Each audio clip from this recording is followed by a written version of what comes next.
We hope you are doing fine. I am Jameson Lopez, and today we will be talking about fertilizers. Fertilizers are substances added to the soil or to the plant to provide the elements needed by crops for their growth and to improve yield. It comes in either solid or liquid, synthetic or inorganic, natural or organic. Nutrients are naturally present in the soil. However, nutrients in the soil are not enough to meet the crop requirements. And sometimes, the nutrients in the soil are not absorbable or not readily absorbable. And lastly, there is a continuous depletion or loss of nutrients due to crop removal, volatilization, and leaching. That's why we have to apply fertilizers. There are types of fertilizers, organic and inorganic. Unahin muna natin yung organic fertilizer. Organic fertilizers came from plant and animal that have undergone decomposition until the original materials are no longer recognizable. Mostly or all organic fertilizers undergo decomposition. Isingit natin itong composting. Composting is the manipulation of decomposition wherein organic materials such as manure, leaves, and grasses are converted to stable soil-like humic substances. The original materials are no longer recognizable. Naging humus na siya. Isingit natin itong NPK values of animal manures. One time, lumabas ito sa board examination. The question was, which of the following manure contains the highest amount of nitrogen? Yung mga choices are cattle manure, chicken manure, rabbit manure, and guano. But the answer is guano because it contains as high as 10% nitrogen. There are two kinds of organic fertilizer. First is pure organic fertilizer. There is no added chemical. Second is the fortified or enriched, wherein microbial inoculants, hormones, and chemical additives are added to increase the nutrient content. But as far as organic agriculture is concerned, dapat daw yung pure organic fertilizer lang. Second type of fertilizer is the inorganic fertilizer. This is manufactured, that's why it is called synthetic.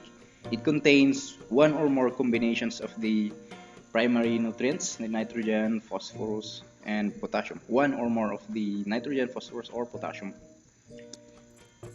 Kindly include this in your vocabulary. When we talk about fertilizers, lalabas at lalabas itong fertilizer grade. When we say fertilizer grade, this is the minimum percentage or the guaranteed percentage of N, P, and K in the fertilizer material. Example, this Yara Mila. It contains 16% nitrogen, 16% phosphorus, and 16% potassium. That's why the fertilizer grade is 16, 16, 16. Or baliktarin natin. The fertilizer grade is 16, 16, 16. It means that it contains 16% nitrogen, 16% phosphorus, and 16% potassium. Yung first number, it is nitrogen. Second number is phosphorus, and the third number is potassium. We simply say nitrogen, phosphorus, or potassium, but actually, it comes in their oxide form. The phosphorus is the phosphorus pentoxide and the potassium is potassium oxide. So they come in oxide form, but we simply say nitrogen, phosphorus, and potassium. There are three kinds of inorganic fertilizers. We have single nutrient fertilizer, compound fertilizer, and complete fertilizer. Unahin natin yung single nutrient fertilizer. It contains only one of the primary nutrients. Example, urea. It is a single nutrient fertilizer because it only contains nitrogen. Yung solofos, it only contains phosphorus. Although it contains sulfur and calcium, it is still considered a single nutrient fertilizer because our basis is on the presence of nitrogen or phosphorus or potassium. Soil phos contains only phosphorus, and this one, muriate of potash, contains potassium only. Second kind of inorganic fertilizer is the compound fertilizer. It contains only two nutrients. That's why sometimes they call this as the incomplete fertilizer kasi dalawa lang yung nutrient content niya. Example is the ammonium phosphate. It contains nitrogen and phosphorus. It does not contain potassium. Lastly is the complete fertilizer. It contains the three primary nutrients. Example, this 14-14-14. It contains 14% nitrogen, 14% phosphorus, and 14% potassium. There are several methods on how to apply fertilizer. First is broadcasting, wherein the fertilizer is applied evenly or spread evenly over the entire area. This is usually practiced in the rice fields. They call it sabog. Isab-sabog da kanu fertilizer. Second is side dressing. This is commonly practiced here in Benguet, wherein the fertilizer is placed between the rows of crops. Third is band application. A fertilizer is in bands to one or both sides of the seed or plant. Fourth is foliar application. The nutrient solution is applied on the foliage or the leaves. That's why they call it foliar application. And lastly, we have fertigation, combination of fertilizer application and irrigation. So the fertilizer solution is applied with irrigation water. Meron tayong tinatawag na balanced fertilization strategy.